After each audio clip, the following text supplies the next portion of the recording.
Welcome to the deep dive.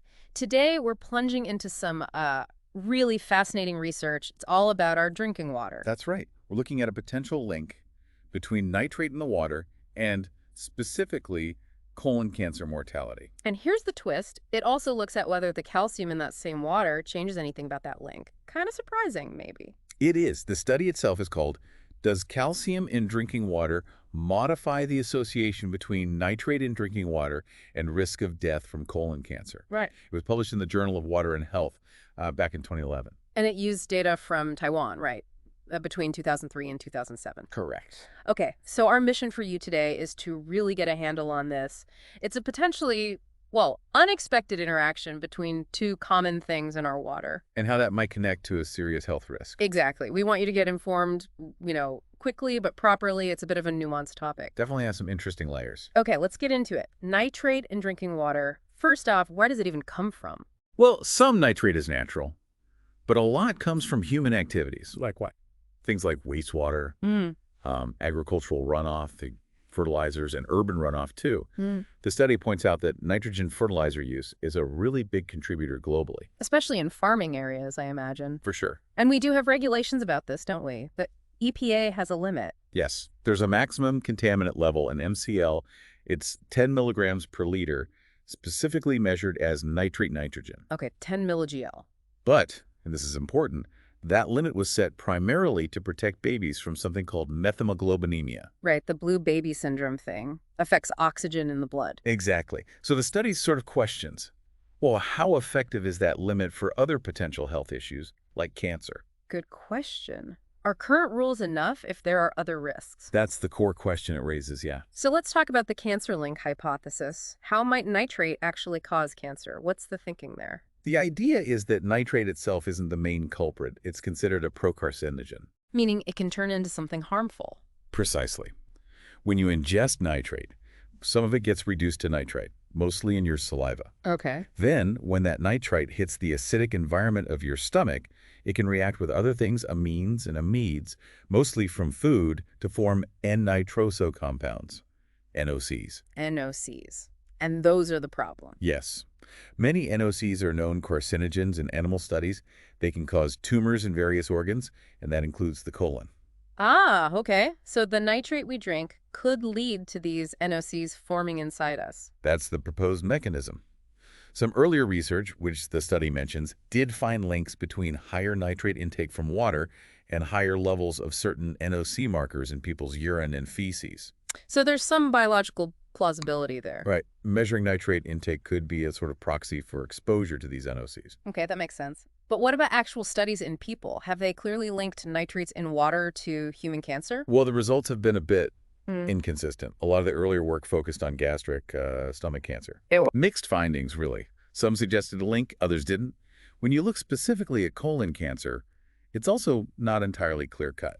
So no smoking gun yet from those older studies. Not quite. The study we're focusing on mentions, for example, a big study of women in Iowa. It found a possible increased risk for colon cancer with nitrate in public water supplies. Okay. But the risk didn't neatly increase as nitrate levels went up. It wasn't a straight dose-response relationship. Huh. That's odd. More nitrate didn't always mean more risk. Exactly. And another Iowa study, a case control one, also had mixed results. It did find a link, but mainly in people who ate a lot of meat and didn't get much vitamin C. Interesting. So diet might play a role there. It seems plausible. And then a Wisconsin study found no overall link with colorectal cancer, but maybe a link just with cancer in the first part of the colon, the proximal colon. So it's complex. Different studies, different results, maybe different factors involved. Exactly. Which brings us nicely to calcium. Right. Calcium. We know it's good for bones, but how does it fit into this nitrate cancer picture? Well, there was actually some earlier research back in the 90s suggesting that getting calcium from drinking water might be protective against colon cancer. Really? Just from the water itself? Yeah. And what makes this particular study we're deep diving into so interesting is that it specifically decided to look at the combination. Not just nitrate alone or calcium alone? Correct. It asked, does the amount of calcium in a water modify the association between nitrate exposure and the risk of dying from colon cancer? Modify, like change the effect. Exactly. Could calcium potentially lessen any harmful effect from nitrate? Or maybe If calcium is protective, could high calcium levels be hiding a nitrate risk if you don't account for it? I see. So if calcium does have this modifying effect, just looking at nitrate might not give you the full story. That's the idea. Understanding these interactions is really crucial for figuring out the true risks. Okay, so this Taiwan study set out to investigate that interaction. How did they actually do it? What was the method? They used a matched case control study design. Pretty standard approach for this kind of question. Meaning they compared people who had the disease to people who didn't. Right. The cases were all the residents in Taiwan, aged 50 to 69, who died specifically from colon cancer between 2003 and 2007. Got it. And the controls. For each case, they found a control person who died from something else in the same year. Importantly, they excluded deaths from other digestive diseases or cancers that might also be linked to nitrate or NOCs, things like stomach, bladder, lung cancer, etc. To avoid confusion with other potential causes. Exactly. And the controls were matched very carefully to the cases based on gender, birth year, and the year they died. That matching sounds key for comparing like with like. It is. It helps control for those basic demographic factors. And how did they figure out the nitrate and calcium levels these people were exposed to? That seems tricky. They used data from the Taiwan Water Supply Corporation, the TWSC. Yeah. This agency monitors water quality across Taiwan. So they had data on nitrate, nitrogen, and calcium levels in the treated drinking water. They linked this data to the individuals based on the municipality, the city, or town where they lived. Ah, so they assumed people living in the same town got the same water. Essentially, yes. Yeah. They used water quality data from the year 1990. 1990. But the deaths were in the 2000s. Right. They made an assumption that the 1990 levels were a reasonable proxy for exposure over the relevant time period leading up to the health outcome. They argued that development in Taiwan was gradual, suggesting water quality within an area might have been relatively stable. Okay, an assumption, but one they justified. Yes. And they had to exclude some areas too, places with multiple water sources where they couldn't pin down who got water from where. Makes sense. So that left them with a clear set of municipalities for analysis. Correct. 252 municipalities in the final analysis. Then they categorized the nitrate exposure into 3 levels, low, medium, high, based on the distribution of the control group. And then crunched the numbers. Yep, using conditional logistic regression. That's a statistical method suited for matched case control studies, allowing them to look at the odds of colon cancer death related to nitrate and, crucially, whether calcium changed those odds. All right, understood the setup. So the big question, what did they find? What were the key results? Well, first, looking just at nitrate, they did find a significant overall trend. Meaning? Meaning, as nitrate levels in the drinking water increased, the risk of dying from colon cancer also tended to increase. Okay, so a general association was there. How strong was it? Comparing the highest nitrate group to the lowest, the adjusted odds ratio was 1.1 sin.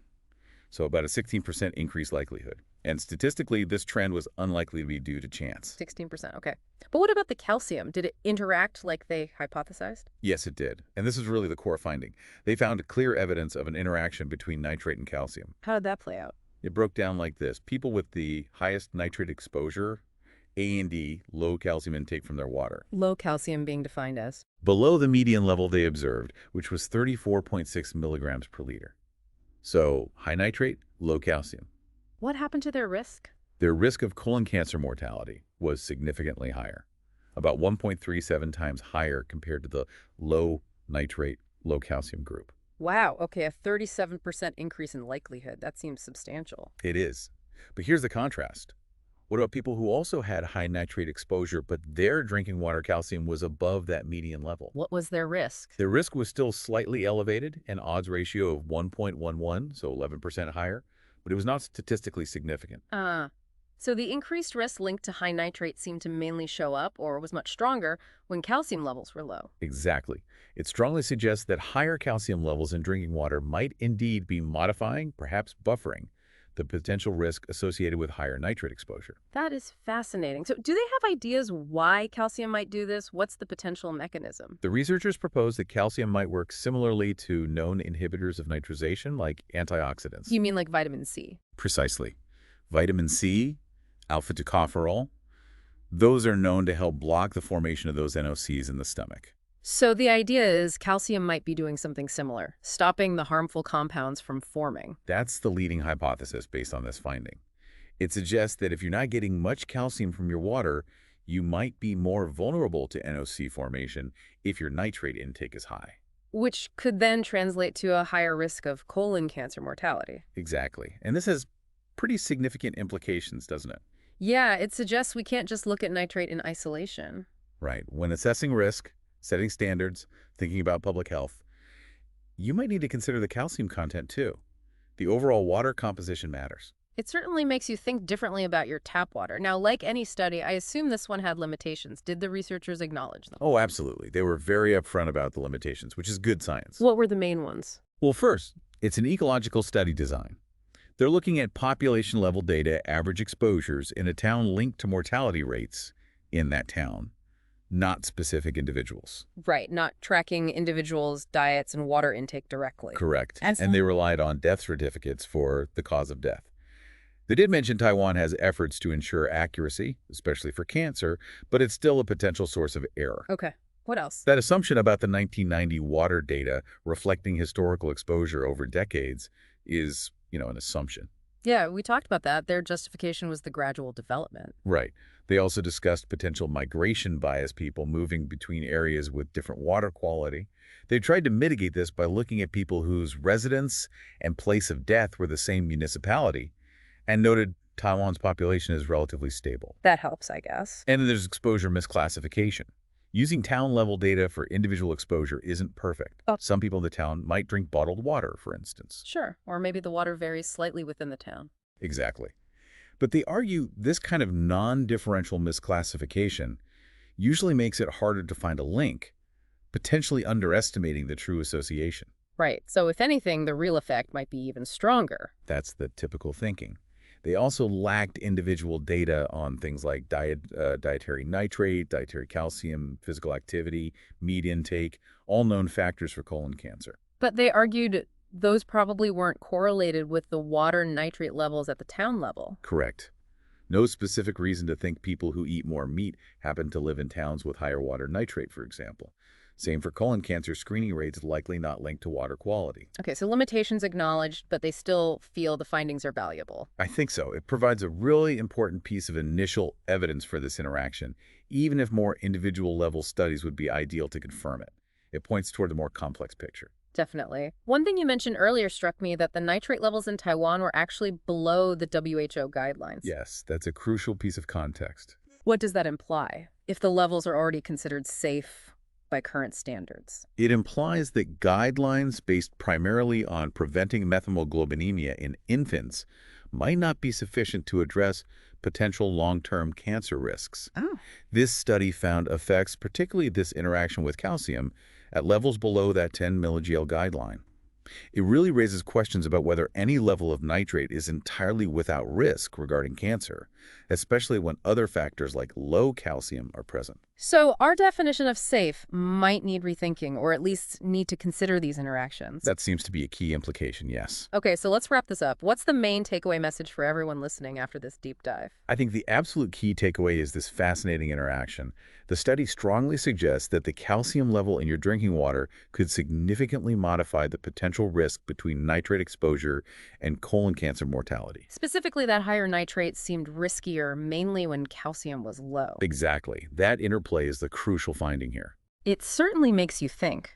And maybe here's a final thought for you, the listener, to ponder.